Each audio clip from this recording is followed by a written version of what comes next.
Ədədin hissəsinə, ədədin hissəsinin tapılması və hissəsinə görə ədədin tapılması mövzusuna aid testdə gələn tapşırıqların izahına baxırıq.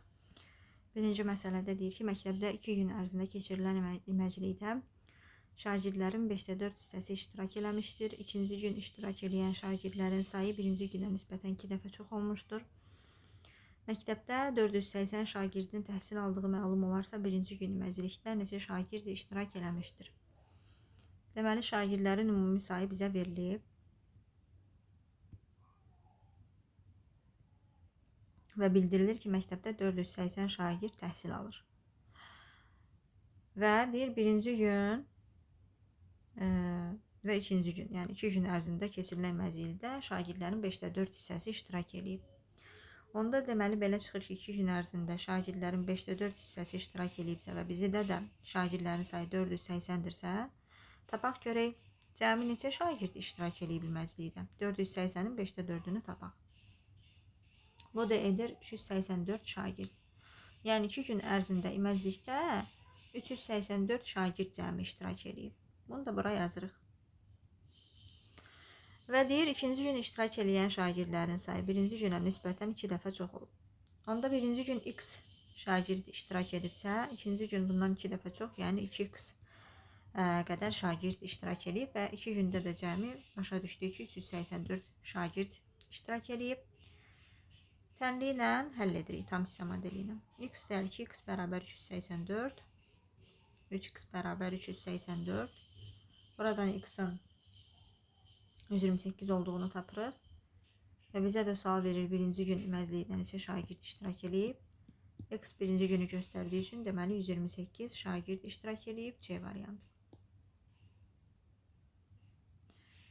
Baxırıq, ikinci məsələ. Leyla qardaşından 10 yaş böyüdür. Leyla və qardaşından gedir söhbət məsələdə. Leyla qardaşından 10 yaş böyüdür, o deməkdir ki, yəni Leyla ilə qardaşının yaşları fərqi 10'dur.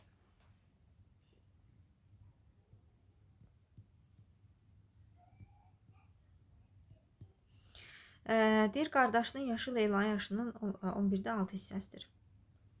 Qardaşının yaşı Leylanın yaşının 11'də 6 hissəsidir. Demək, qardaşının yaşı 6x, Leylanın yaşının 11'də 6 hissəsi olduğu üçün Leyla da 11x olur.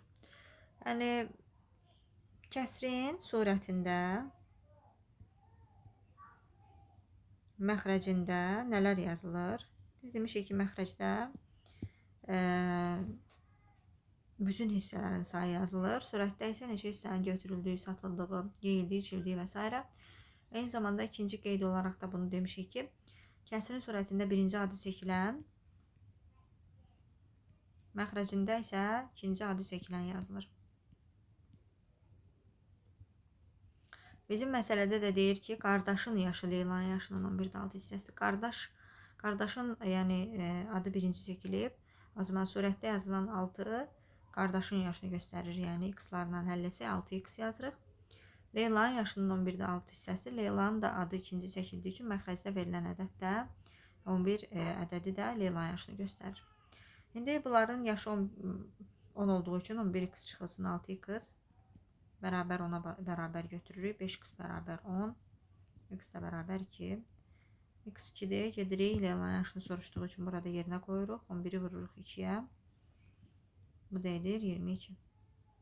Leylanın 22 yaş var. A variantı. Daha sonra deyir 3 ədəd verilmişdir. 1, 2, 3. Deyir birinci ədəd ikincinin 11'də 8 hissəsini. Yenə də birinci adı çəkilən birinci ədəddir. Demək, birinci ədədə yazırıq, surətdə yazılan 8'i x-larla yazırıq, tənliyi quracağıq burada. Birinci ədəd 8x, ikincinin sözü ikinci gəlib. Ona görə məxrəcdə yazılan 11'də ikinci ədədi göstərir 11x. Üçüncü ədəd isə deyir ki, birincinin 4'də 1'nə bərabərdir. Axı birinci 8x oldu. Üçüncü birincinin 4'də 1'idirsə, yəni 8x bölünsün 4 vurulsun 1. Bu da olur 2x, yəni üçüncü ədəd 2x'dir. Və bunların deyir cəmi 84'dür. Toplayırıq 8x üstə gəl 11x Deyəli ki, x bərabərdir 84. 21x bərabərdir 84. X də bərabərdir 4. Bizdən nəyi soruşur ən sonda? Bu ədədlərin deyir, kiçiyini tapın. Kiçiyi görürük ki, 3-cü ədəddir. Çünki birinci ədəd 8x, ikinci ədəd 11x, üçüncü ədəd 2x-dir. Burada qoyuruq yerinə x-i, 2 vurulsun 4 bərabər 8. Yəni 3-cü ədəd ən kiçik ədəddir, bu da 8-dir. B variantı.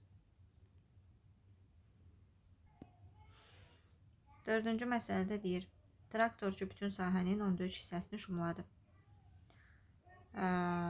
O daha deyir 18 hektar yer şumlasa bütün sahənin 5'te 2 hissəsini şumlamış olar. Bütün sahə neçə hektardır? Deyir, bütün sahə ilk növbədə deyir ki, bütün sahənin 13 hissəsini şumladı. Gəlin bir sahə çəki 10 hissədən ibarət. Yəni bilirik ki, məxrəcdə yazılan 10 bütün hissələrin, yəni bütün sahə neçə hissədən ibarətsə onu göstərir. Demək, bütün sahə 10 hissədən ibarətdir. 4, 5, 6, 7, 8, 9 və 10. Deyir, ilk növbədə bütün sahənin 13 hissəsini şumladı. Yəni 3 hissə şumlanıb. Bu hissələr şumlanıb. O daha deyir 18 hektar yer şumlasa bütün sahənin 5'te 2 hissəsini şumlamış olar. 5'te 2 kəsirini məxrəci 10 olan kəsirə gətirək. Niyə? Çünki bizim sahə axı 10 hissədən ibarətdir. Yəni 5'te 2 kəsirinə bərabər məxrəci 10 olan kəsir şəklində yazaq bunu. O zaman eləyir 10'da 4. Yəni 18 hektar sahə şumlasa əgər bütün sahənin 10'da 4'ünü şumlamış olar. Demək, bura qədərini şumlamış olar. Belə çıxır ki, bir hissə bizdə 10'da 4'ə çatmaq üçün bir hissəmiz qalıb. Həmin o bir hissə də 18 hektardır. Əgər bir hissə 18 hektardırsa, bütün sahə də 10 hissədən ibarətdirsə, onda nə edərik? 18'i vurarıq ona. Bu da eləyər, bütün sahəmiz 180 hektar.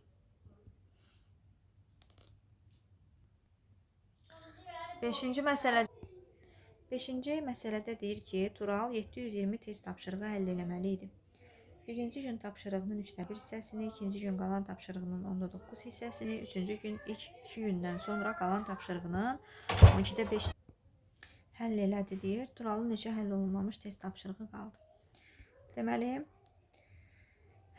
ümumi 720 test tapşırığı var. Birinci gün deyir, tapşırığın 3'də 1'ini yerinə yetirir. Yəni 720'nin 3'də 1'ini həll edir. Onda cəmi neçə tapşırıq həll edir birinci gün? 240 tapşırıq həll edir.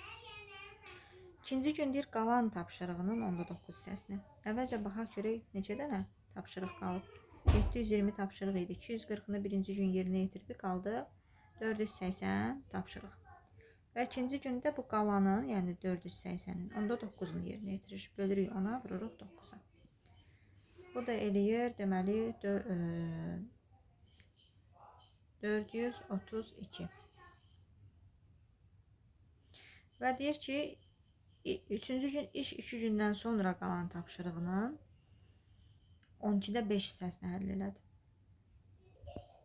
İlk 2 gündən sonra qalan tapşırıq, əvvəlcə birinci gün yerinə yetirdi, qaldı 480 tapşırıq. İkinci gündə 432 tapşırıq yerinə yetirdisə əgər, deməli 480'dən çıxırıq 432, yerdə qalır 48 tapşırıq. Və deyir, üçüncü gün bu yerdə qalan tapşırığın, yəni 48 tapşırığın 12'də 5'ini yerinə yetirir. Böldürük 12'yə, vururuq 5'ə. Bu da eləyir 20 tapşırıq. Ən sonda nə soruşur bizdən? Turalın neçə həll olunmamış tapşırığı qaldı? 48 tapşırıq qalmışdı. 20'sini də 3-cü gün yerinə yetirir. Ən sonda qalır 28 tapşırıq. D variantı. 6-cı məsələdə deyir, qızıl və gümüşdən ibarət qarışığın 21'də 5 hissəsini gümüş təşkil edir. Deməli, 21'də 5 hissəsini, yəni 5 hissəsini gümüş təşkil edir. Yəni, deməli, gümüş 5 qism. 21'dən 5 hissəsini əgər gümüş təşkil edirsə, onda qızıla nə qalır? 21'dən 5 çıxırıq, 16x da gümüşdür. Deyir, qızılın kütləsi gümüşün kütləsindən 440 qram çox olarsa. Yəni bunların fərqi eləyir 440. Qızılın kütləsi gümüşün kütləsindən 440 qram çox olarsa.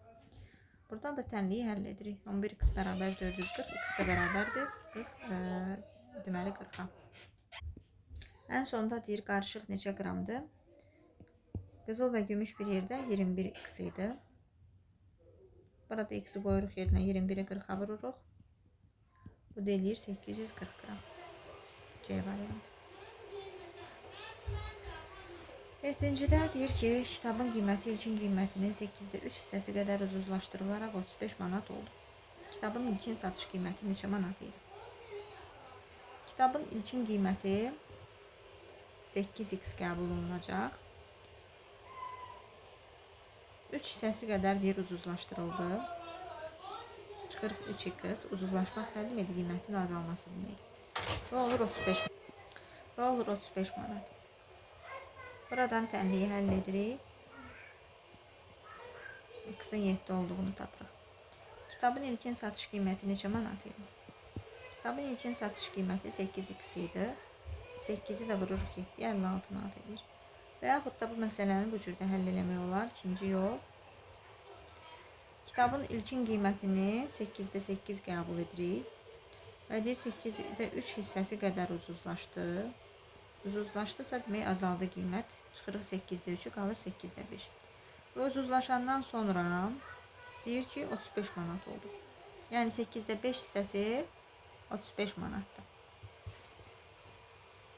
Bunda 35-i hissəsinə görə ədədin tapılma qaydasına istifadə edib 35-i 5-ə bölüb 8-ə vururuq.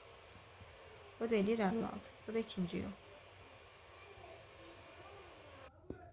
8-ci məsələdə deyir, kursdakı uşaqların 7-də 4 hissəsi riyaziyyat dərsində iştirak eləyir. Yəni bütün uşaqlar 7 hissədən ibarətdir. Məxrəcdə bütün hissələrin sayı verilir. Və 4 hissəsi deyir iştirak edənlərdir. Əgər 4 hissəsi 7 hissədən ibarətsə, bütün şagirdlər 4 hissə iştirak edibsə, onda 7-də 3 hissəsi də, yəni 3 hissə iştirak eləmir.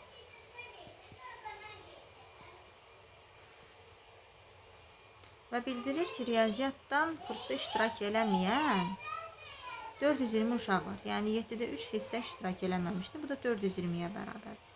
Yəni 3 hissə 420-yə bərabərdir. Onda deyir, kursda cəmi neçə uşaq iştirak edib? Hissəsinə görə ədədin tapılma qaydası. 420-ni bölürük 3-ə. Eləyir deməli 140. Və vururuq 7-yə bütün hissələrin sayına. Bu da eləyir 980. Yəni şəkillə çəkəsi olsaq əgər, bütün şagirdlər 7 hissədən ibarətdir. Seçmədim.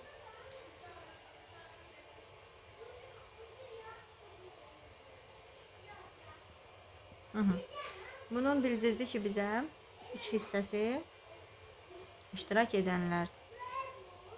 Daha doğrusu 4 hissəsi iştirak edənlərdir. Onda yerdə qalır 3 hissə iştirak eləmir. Bu da 420-yə bərabərdir. Buradan bir hissənin neçəyə bərabər olduğunu tapırıq. 420 bölürük 3 eləyir 140. Və bu da 7 hissədən ibarət olduğu üçün 140-ı da 7-yə vuranda bütün şagirdlərin sayını tapmış oluruq. O da eləyir yenə 980. 9-cu məsələdə deyir ki, şagird ev tapşırığının əvvəlcə